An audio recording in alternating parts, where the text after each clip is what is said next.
kind of a last minute. I've been honored to be involved with the estate and helping them to market Sonny's collection.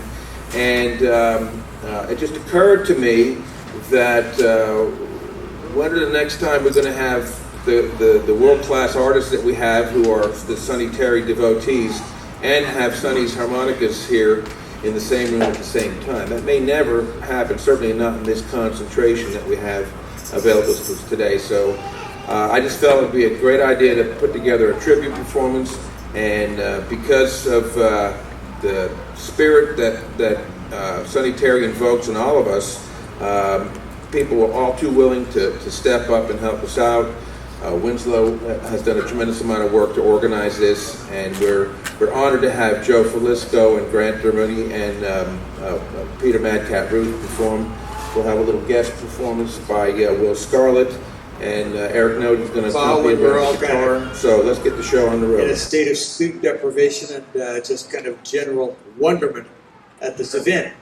It's really great that we can actually do this tribute. You know, I'd forgotten that it's that long since Sonny left us. You know, it's what, over 30 years at this point.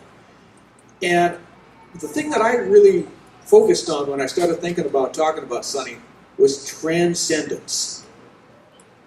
Some artists transcend where they came from and their background, and they bring that background out to a larger world.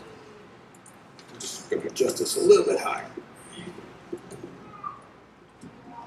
You know, there's an extraordinary phenomenon if you look at American music. Now, people develop all kinds of musical cultures all over the world, and some of them may persist for hundreds and thousands of years and never make it outside that little village or that little region.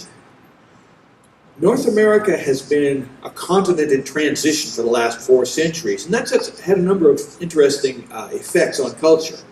But one of them has a consistent dynamic that's been happening since the middle of the 19th century, maybe longer. You look at gospel music and the Fisk Jubilee singers who brought it out to a larger world. You know, they were the transcendence artists for bringing that. That's why we know songs like Swing Low, Sweet Chariot. And then you look at ragtime that might have stayed in, you know, bar rooms and places like that, except for a transcendent figure like Scott Joplin. And you go through all, and it's surprising how many of these things originate in the African American musical communities of the United States. You look at barbershop, you know, you look at early jazz, you look at blues, and in so many instances, that music has gone from a much smaller community to the larger community in the United States and then worldwide. And when we look at the kind of harmonica playing that Sonny Terry did, I know when I was coming up, you know, and just falling in love with blues harmonica, you had guys like Little Walter and Big Walter and Sonny Boy Williamsons, all of them kind of coming out of Chicago, coming out of a very sort of electric blues atmosphere. And then you had this other guy, completely different from all of them, Sonny Terry, doing what we now identify as a kind of a Piedmont and maybe pre-war rural Southern style that really predated all of that other stuff. And he did it amazingly well. Now, as I got to know a lot more about the background of the music, as old recordings became available, it became evident that he was part of a tradition of many amazingly fine players, about which I think probably Joe is the best qualified to talk.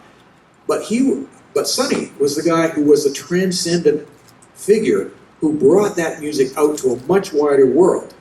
I mean, when I was a teenager and going to college, it seemed like Sonny Terry and Brownie McGee were on concert stages and in coffee houses constantly. You know, I saw them many times. And one of my favorite anecdotes, actually, which I witnessed, was there was a rock band opening for Sonny and Brownie. And at the end of their set, they said, well, if you're going to dance, it's your last chance, because these next guys, I don't think you can dance to them. And Sonny and Brownie got it. Now, Sonny used to play dances by himself as a harmonica player. So I knew he could definitely do it. But I remember there was a couple that made a point of getting up and dancing to Sonny and Brownie once they came on, just to kind of prove a point, I think. Anyway, he moved to New York. He got involved with people in the sort of the folk and sometimes leftist community, Woody Guthrie and Hootie Ledbetter and Pete Seeger and people like that. And what that did was it really helped bring that style of harmonica playing and blues in general into a much wider consciousness. And that's why I think of him as a transcendent figure. He's been a big influence on a lot of harmonica players as a result. And we have here today, we've got Joe Filisko, we've got Grant Dermody, we've got Madcat, we've got Will Scarlett, all of whom have been deeply touched and very much influenced and have been the further transmitters of that tradition. And now we've got Tom, who has the estate from Sonny's niece, Delores Boyd, which has kind of triggered this event. With Sonny's estate of harmonicas. And so this is a really a wonderful confluence of things, and it's really great that we're able to present this here now. Joe and Eric, would you like to come up and do a little something about this here subject, gentlemen? Let's hear some music. Yeah.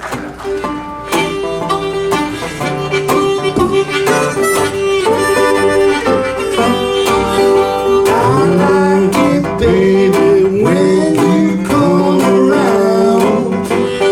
Keep me close to the ground, like the roots of a tree. I need you, baby, it ain't no mystery. Still, you know I've got to find a way, chase these blues away. Open my eyes and see. I need you, baby, it ain't no mystery.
Winslow is probably the most well-spoken person here, so there's no sense in me saying anything.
what to do.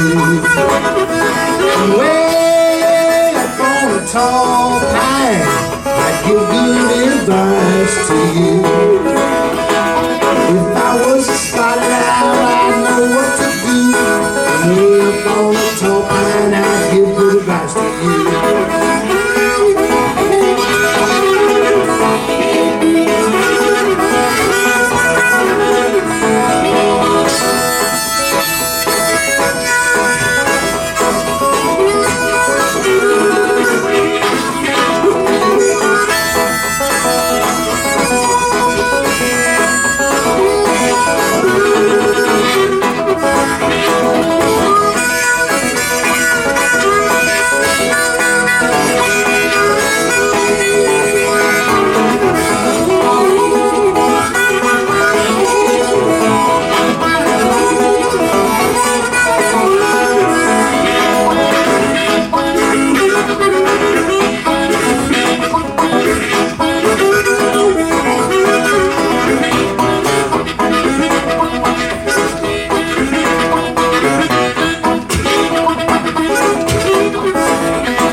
Thank you very much. It's a fantastic privilege to be here. It's such a delight to meet Dolores.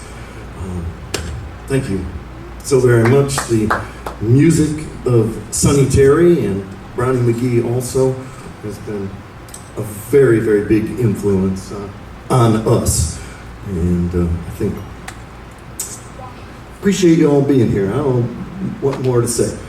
I think we're going to call to the stage now Grant, I believe. Or did you want to come up and say a word? Perfectly fine. All right. But I know that you know a lot. Joe, about Sonny, about his playing, about his historical context. You got a few words about that? No pressure. I know. I released the dragon here. Lay it down, Joe. You gotta come in now, Winslow.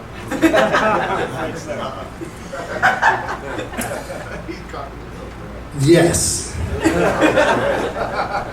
What do you want to hear? Whatever wisdom you may feel is appropriate to lay on us. I know you tend to be very sparing in your statements. You tend to sculpt them beautifully.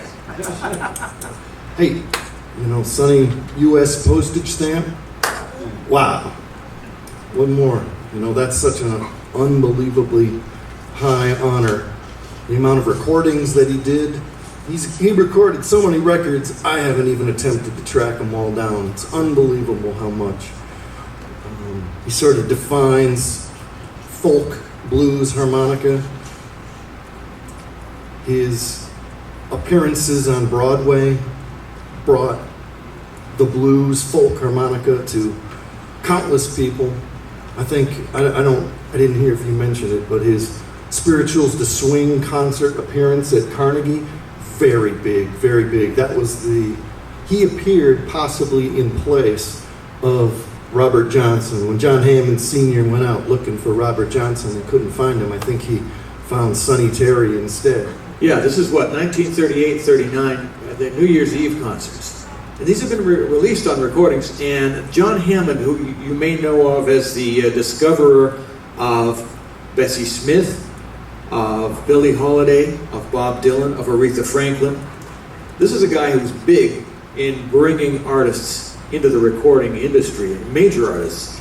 And he decided that he wanted to present the whole panoply of African American music to the New York audience. And so he went from, Southern blues singers, tried to get Robert Johnson, tried to get Bessie Smith. Both of them had died during that period. And he did get Big Bill Broomsey as a guitar-playing singer, and I think he had Ida Cox. But he also had, at the same time, the Count Basie Band, the Benny Goodman Orchestra, and the Golden Gate Quartet, going back to Spirituals. So he had the whole breadth of the experience of the music. And Sonny Terry was a big part of that.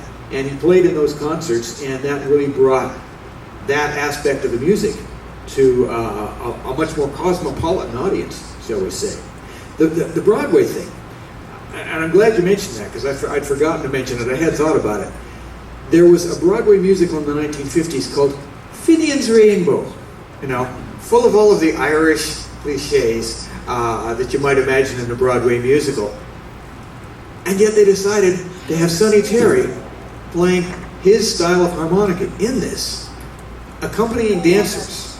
Now, Sonny was a fairly free-form player, brilliant, and fiery player, but it's not like you could say, play 32 bars here, right?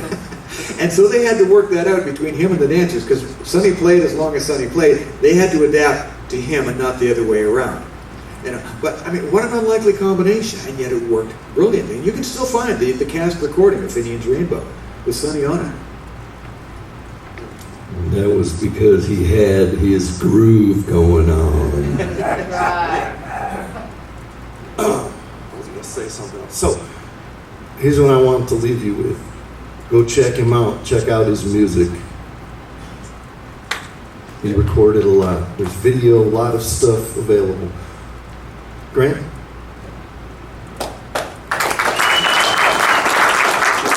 Thank you, Joe.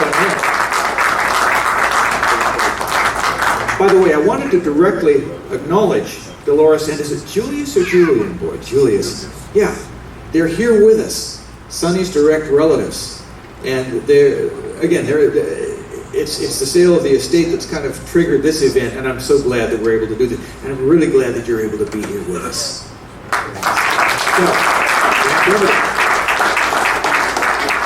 I'll start out just kind of vamping a little bit, and then I'm going to bring Joe up and do a duet.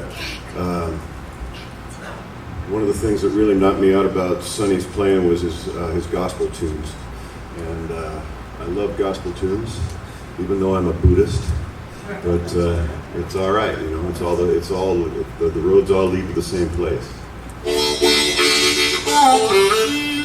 Sonny Terry, the first time I heard him play, he blew my head right off. Every time it's funny how recordings are. You can listen to a song on the radio, and you'll have to pull over and listen to it because it grabbed you so completely. And somebody else could hear that same song and change the channel because it just didn't hit them. So you get influenced and you get hit hard by different things. And the first time I heard Sonny Terry on a recording, it was a Smithsonian Folkways record, and it blew me completely away. And I just got lost inside of that for a long time. Still am. So here you go.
Thank you.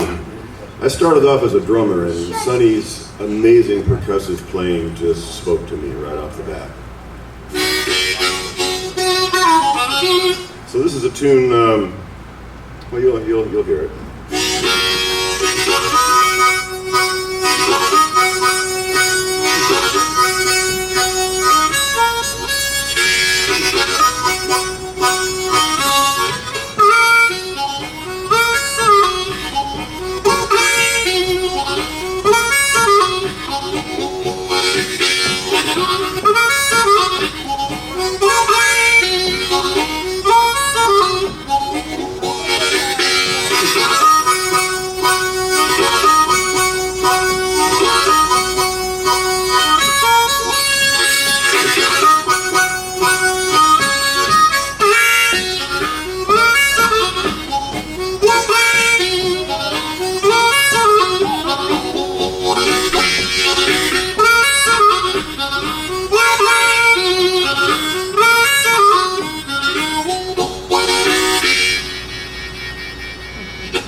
Thank you.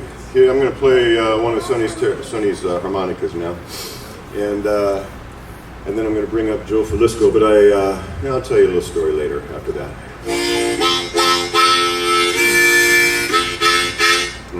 Something's wrong with that chord. I don't think I'm going to play that one. Sorry.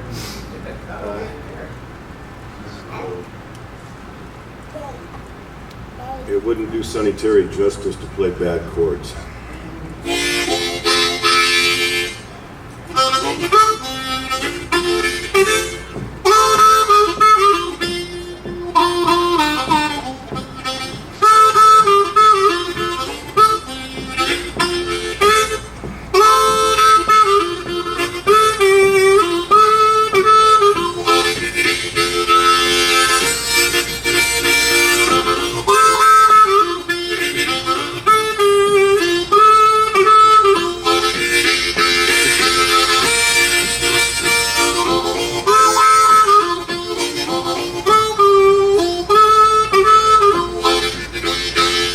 Go lay down my sword and shield down by the riverside, down by the riverside, down by the riverside. I'm gonna lay down my sword and shield down by the riverside. I'm gonna study war no more. I ain't gonna study war no more. Ain't gonna study war no more. Ain't gonna study war no more, no more. I ain't gonna study war no more. Ain't gonna study war no more. Ain't gonna study war no more.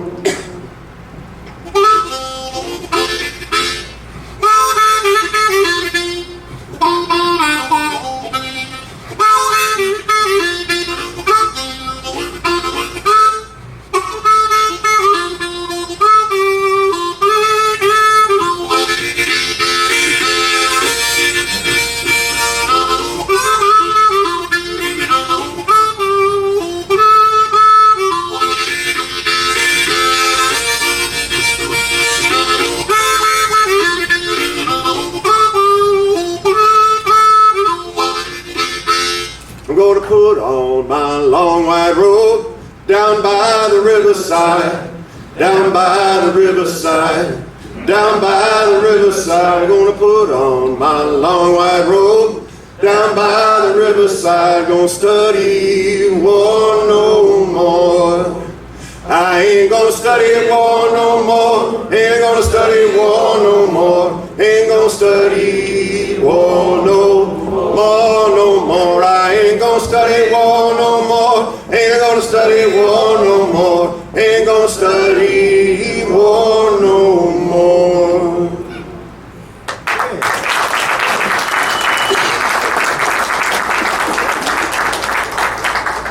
Thank you very much. So I started playing harmonica when I was 18 years old. My dad bought me a harmonica. And I was living in Fairbanks, Alaska.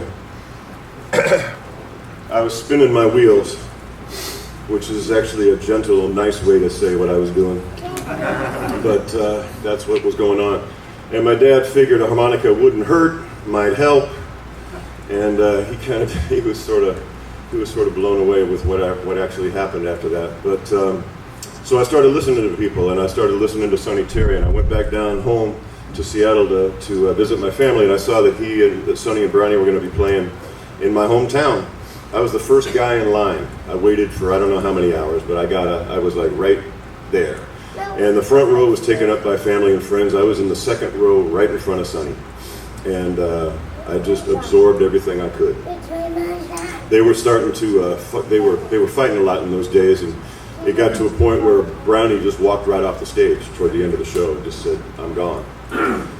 So Sonny starts to play by himself, and he starts to tell the story about how his woman said that if he didn't stop messing around, she was going to change the lock on the door. And he didn't believe her, and he came home late one night, and he couldn't get in. The locks were changed. And so he's telling the story to the audience, and he's saying, he said, I can see a little bit. I can see whether it's day or night, and I can see shapes, so I can see a little bit. So I was walking around to the back of the house, and I figured I'd play my harmonica soft and pretty and see if she'd let me in that way. And he hits this big, fat, gorgeous harmonica note. It's got all the stuff in it that we love. It's got tone and depth and power and passion and feeling and everything that you love about harmonica. And I've been playing a year and a half, maybe 2 years, but I knew what that was. And it just smacked me right between the eyes. I can still hear that note to this day. And it went right through the back of my head, and it hit the woman behind me who said, "Oh, God, let him in."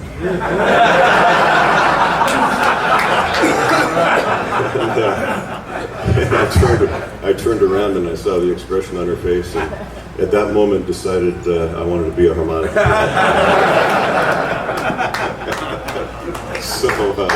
So big influence on my life for sure. Joe Filisko, you still here? Yeah? Great. I would like to bring up my friend Joe Filisko. We recorded this tune on my second record called "Lay Down My Burden," and it's a version of a favorite gospel tune called 12 Gates to the City, and this version that we did is definitely in honor of Sonny Terry. We borrowed heavily from his version.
Oh Lord, what a beautiful city.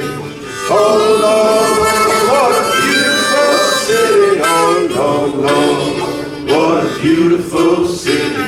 12 gates to the city. Hallelujah. Yeah, yeah. Thank you very much, everybody. Another aspect, and this gets back to the transcendence thing I talked about earlier. Sometimes you see things migrate from one tradition to another in unlikely ways. And I just wanted to give you a little example of that from my own personal experience. I mean, blues is what attracted me first to the harmonica, but ever since then I've gone in many directions and explored a lot of the little byways, and little cracks and fissures in the time-space continuum. And one of the places I've gone very heavily is part of my own background, which is Celtic and specifically Scottish music in the last several years. And I found myself bringing a few ideas from Sonny into some of that. So this is, there are a lot of wedding songs in Scottish tradition. This one's called the St. Kilda Wedding. And I think you'll recognize the little additional contribution from Sonny's direction in this.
That's a little bit I've been able to carry away into some unlikely places.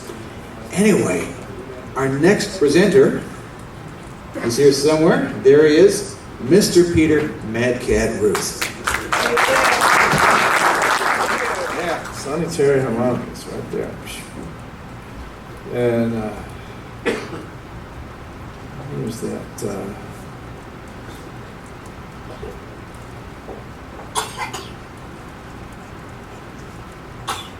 Yeah. The first harmonica I ever had was a Marine B flat harmonica. Here's one right now. It was my dad's harmonica.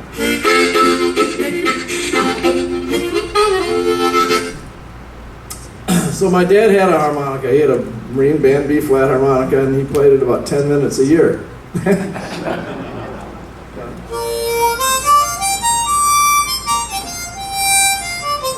So that sort of stuff. And so I knew he had a harmonica. I wasn't too interested in harmonica. I was playing ukulele. I was later playing guitar. Well, when I was 15 years old, I turned on the radio one day in the folk music station, and I heard Brownie McGee and Sonny Terry, and it was like, just like Grant was saying, whoa, what's that? And I'm going to have to learn how to do that. So Sonny Terry, wow. So I heard the name Sonny Terry, so I went down to a record store in Chicago and I found a record called Folk Music at Newport, and it had a whole collection of people, and it had two songs by Brownie McGee and Sonny Terry. And I got out my dad's Marine Band harmonica and I tried playing along, and one just didn't sound right.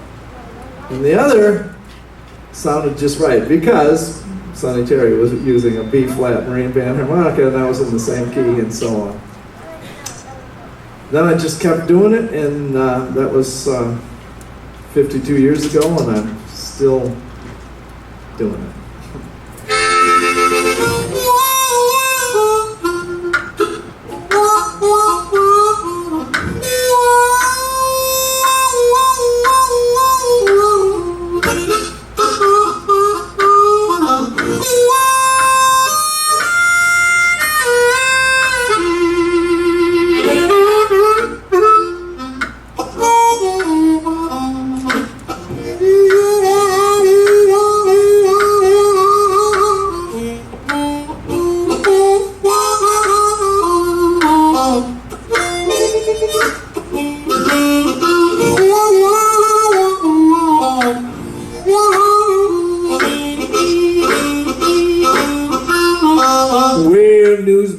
crying next to me, says, have you heard the news?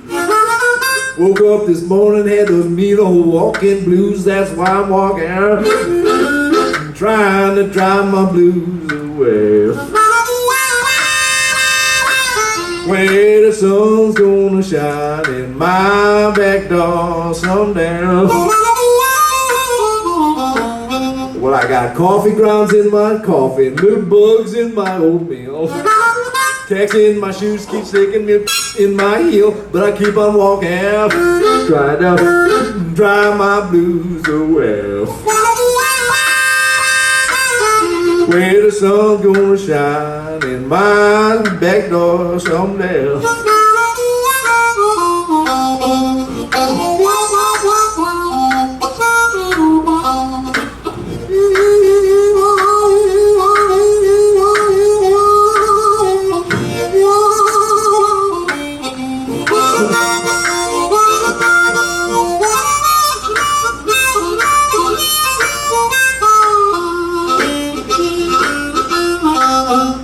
I used to have a little sweetheart, but that girl, she soured on me, and we ain't together like we used to be, so I keep on walking, trying to drive my blues away. Well, I'm so glad that the blues don't last always.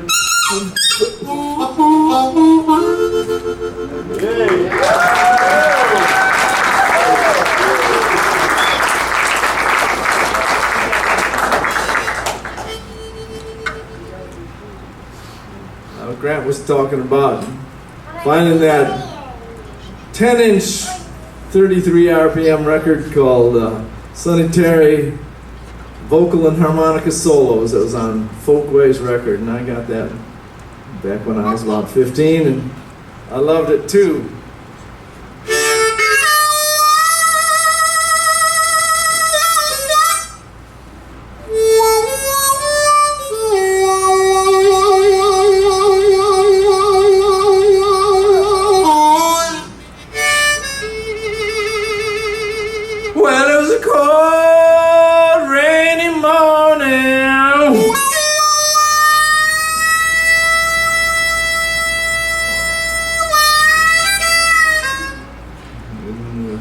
Train left the station,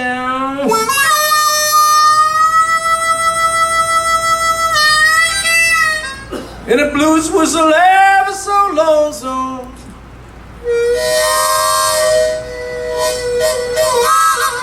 Yes, it took my baby, left me standing here. Well, it took my baby, left me standing here. Well, it took my sweet little Karina and left me standing right here.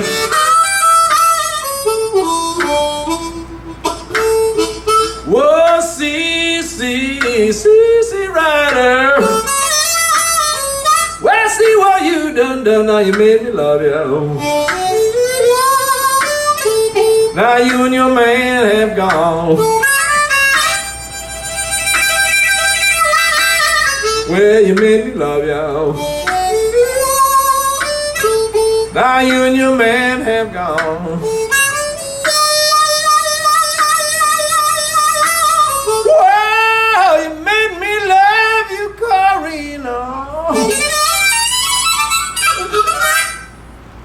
Now you and your man are gone.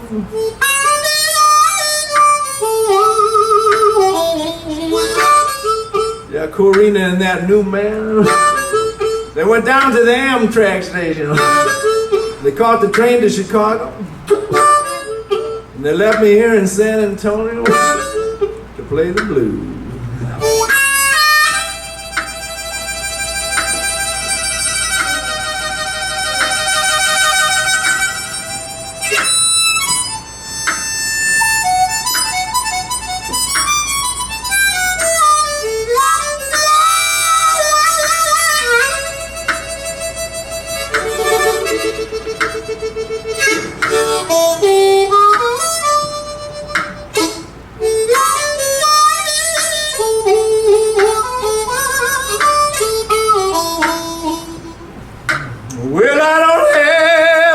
any sweet potato. The frost has killed the vine, blues ain't nothing. Little Corina on my mind.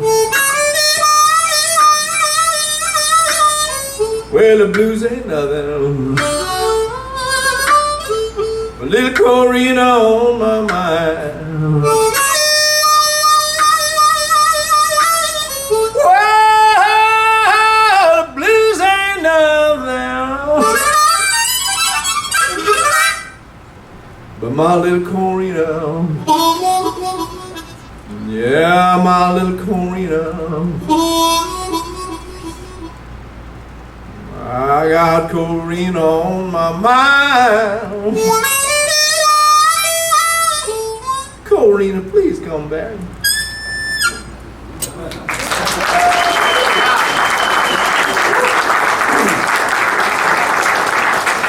Hey, Will, you want to come up and play something? Or do you want? You guys play his style much better than I do. Well, maybe we can play something together. How about that? I've been happy to, very happy to. All right. Were you a B flat there? Well, no, I got a whatever key you want to play. I have a whole set of them. Well, yeah, I'll get Well, while he's getting a set, I'll play one more here.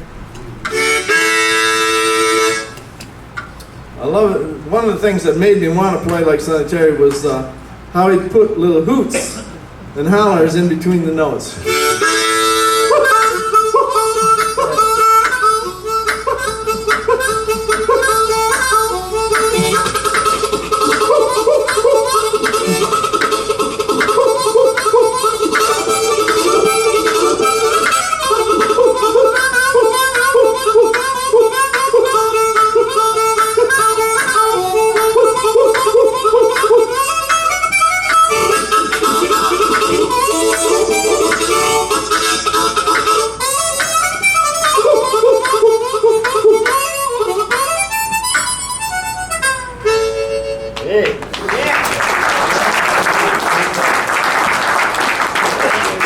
Will Scarlett, and he's been playing harmonica a long time.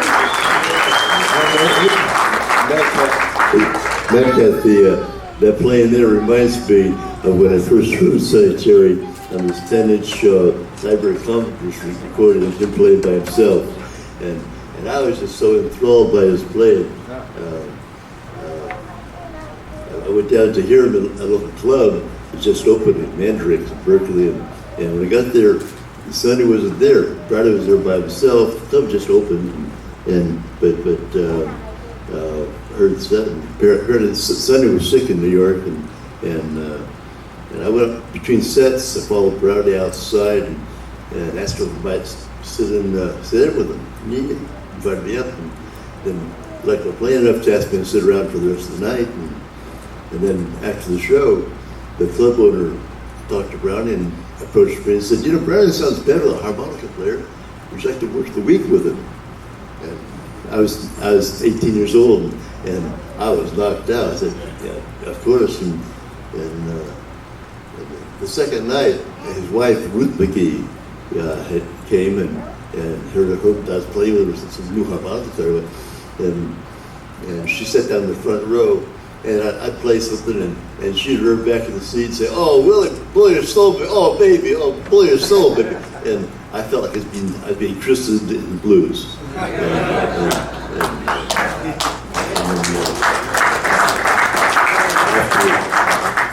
After that week, Barney said that he had a gig coming up in Canada, and that Sonny wasn't better to take me with him. And he took me on my first road tour, 6 weeks. 3 weeks in Canada, 2 weeks in Toronto, and a week in Ottawa, where the CBC came in and shot the show. I haven't been able to locate the tape, but if you can find it, that was quite an experience. And I have some notes here, perfect.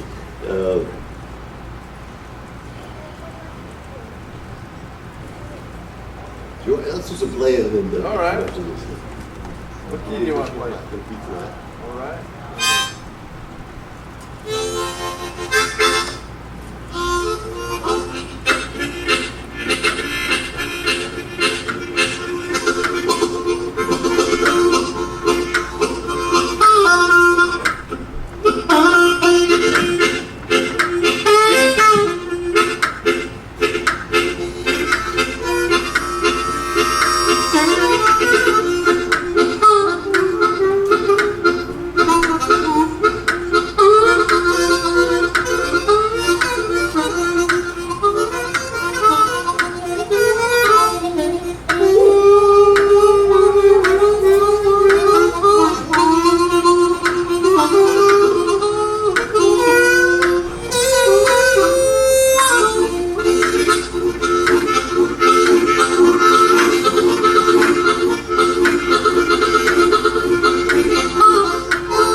out of time, unfortunately. I wish we could stay all day. We're going to do one last number. Yeah, we are. We're going to do, and but I think before we do that, let's bring up Delores Boyd to say a couple of words. I would just preface the comments by letting you know that all you folks have touched Delores in a very special way this week, and so we sincerely appreciate that.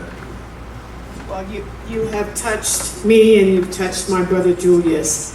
And I must take this moment to express gratitude to Winslow, to Joe, to Grant, to Eric, to Peter, and all of you, because you are here because you were influenced by Sonny Terry, and that means so very much to us.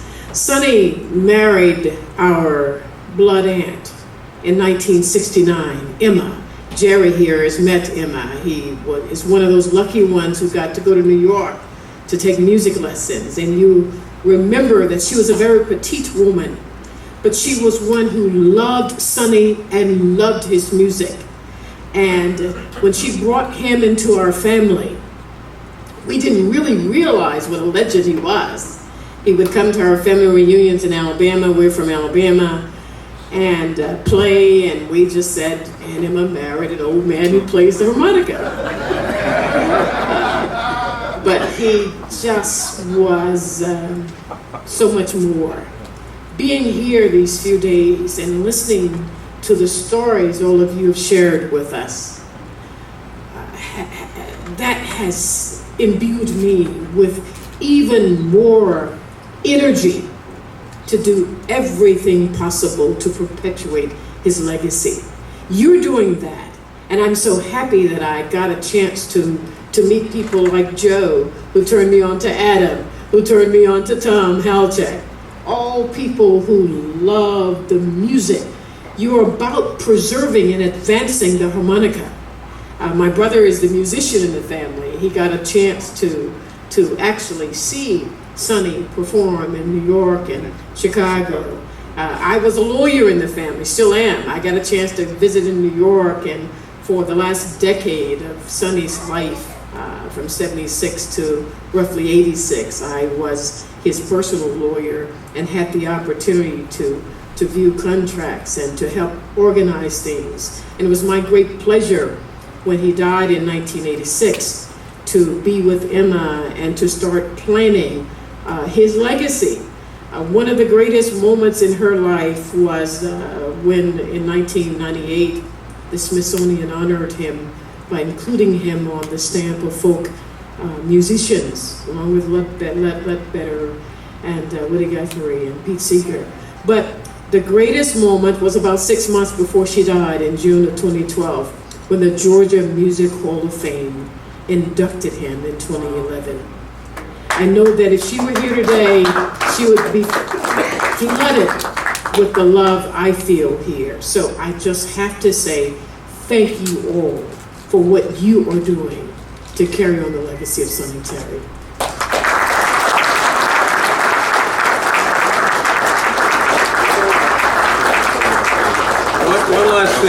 One last thing. When Delores and I started our conversations about how to go about executing the project of marketing Sonny's collection, we established a couple of priorities. The first is that we wanted to conduct our affairs in such a way that it would honor Sonny's legacy, and I think that we've managed to do that. But second, one of the things we wanted to do is to recognize the musicians and the artists who have been playing Sonny's music, have been writing and teaching his music, writing about his music, teaching. And so we wanted to give them a chance to own a piece of history. So guys, if you'd come up on stage, I'd like to give you a little gift. Right. I'm going to present each of these gentlemen with a genuine Sonny Terry harp. Oh, man. I'm going to nice little frame shadowbox case. The harmonica is actually held in place with magnets, so you can hang it on your wall. It stays in place, and then when you want to take it out and fondle it, then you can do that. So, thank you guys. I think we're going to do one more quick number, and